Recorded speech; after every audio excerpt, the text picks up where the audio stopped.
வடமாநிலங்களிலும் மோடி எதிர்ப்பு அலை. தேர்தலில் இருந்து அடுத்தடுத்து விலகும் பாஜக எம்பிக்கள். அரசியல் களத்தில் பரபரப்பு. வட மாநிலங்களிலும் மோடி எதிர்ப்பு அலை வீசி தொடங்கியுள்ளது. இதனால் தேர்தலில் போட்டியிடாமல் பலரும் கட்சியில் இருந்து விலகி வருகின்றனர்.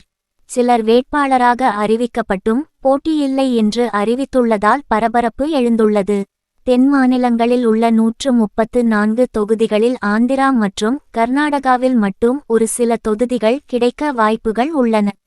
அதுவும் கடந்த முறை வென்றது போல இல்லாமல் ஒரு சில இடங்கள் மட்டுமே கிடைக்கும் என்று கூறப்படுகிறது.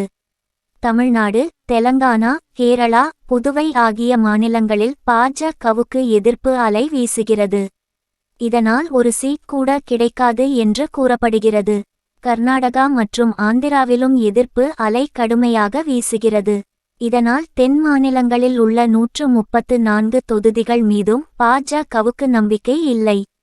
அதேபோல வடகிழக்கில் உள்ள 3 மாநிலங்களில் பாஜக போட்டியிடாமல் கூட்டணி கட்சிகளுக்கு கொடுத்து விட்டு தேர்தலில் இருந்தே ஒதுங்கிவிட்டது. அதேபோல கடந்த முறை வெற்றி பெற்ற மகாராஷ்டிரா, பீகார், ராஜஸ்தான், மத்திய பிரதேசம் ஆகிய மாநிலங்களில் இந்த தேர்தலில் கடும் எதிர்ப்புகள் உருவாகியுள்ளன.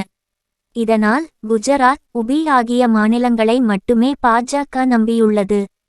இதனால் பல மாநிலங்களில் வேட்பாளர் அறிவிப்புக்கு முன்னரே பலரும் தேர்தலில் இருந்து ஒதுங்கிவிட்டனர். மேலும் பலர் வேட்பாளர் அறிவிப்புக்கு பிறகு ஒதுங்கியுள்ளனர். இதனால் வட மாநிலங்களில் அடுத்தடுத்து விலகும் பாஜக எம்பிக்களால் தேர்தல் களத்தில் கடும் பரபரப்பு எழுந்துள்ளது.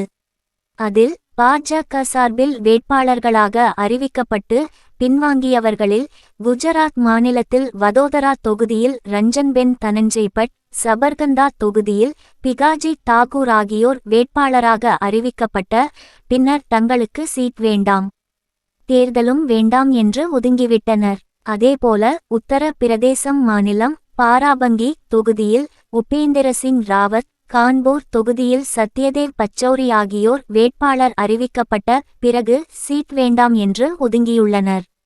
இது தவிர தற்போது எம்பியாக பதவி வகிக்கும் சிலர் பாஜக சார்பில் போட்டியிடப் போவதில்லை என்று தேர்தல் அறிவிக்கும் முன்பாகவே பின்வாங்கியுள்ளனர்.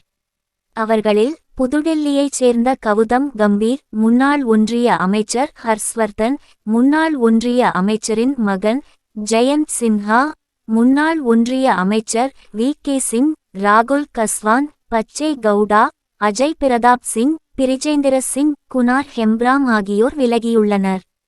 வட மாநிலங்களிலும் மோடி எதிர்ப்பு அலை வீச தொடங்கியுள்ளதால்தான் பல எம்பிக்கள் சீட்டே வேண்டாம் என்று அறிவித்து விட்டு ஓடத் தொடங்கியுள்ளனர் என்ற பரபரப்பு எழுந்துள்ளது.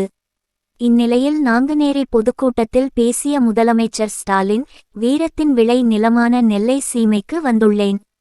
தற்போது அடிக்கடி தமிழகத்திற்கு வரும் பிரதமர் திருநெல்வேலிக்கு தற்போது வருகை தந்திருந்தார். வெள்ள பாதிப்பு ஏற்பட்டபோது பிரதமர் மோடி எங்கே போயிருந்தார்? வெள்ள பாதிப்பு நிதி அளித்தீர்களா? 2 இயற்கை பேரிடர்கள் வந்தபோதும் தமிழகத்திற்கு ஒரு சல்லி காசு கூட பிரதமர் மோடி தரவில்லை.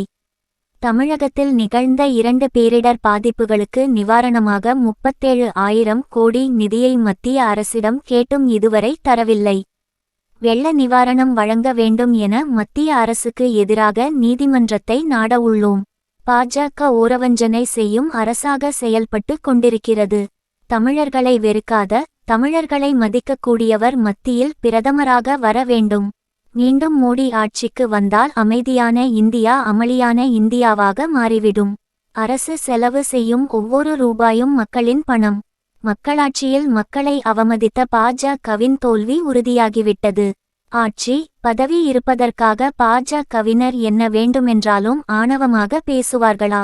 ஒரு மத்திய அமைச்சர் தமிழர்கள் பிச்சைக்காரர்கள் என்கிறார்.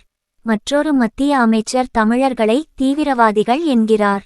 தமிழர்கள் என்றால் பாஜகவிற்கு ஏன் இவ்வளவு வெறுப்பு, இவ்வளவு வன்மம்? பாஜகவிற்கு வாக்களிப்பது எதிர்கால சந்ததியினருக்கு செய்யும் துரோகம்.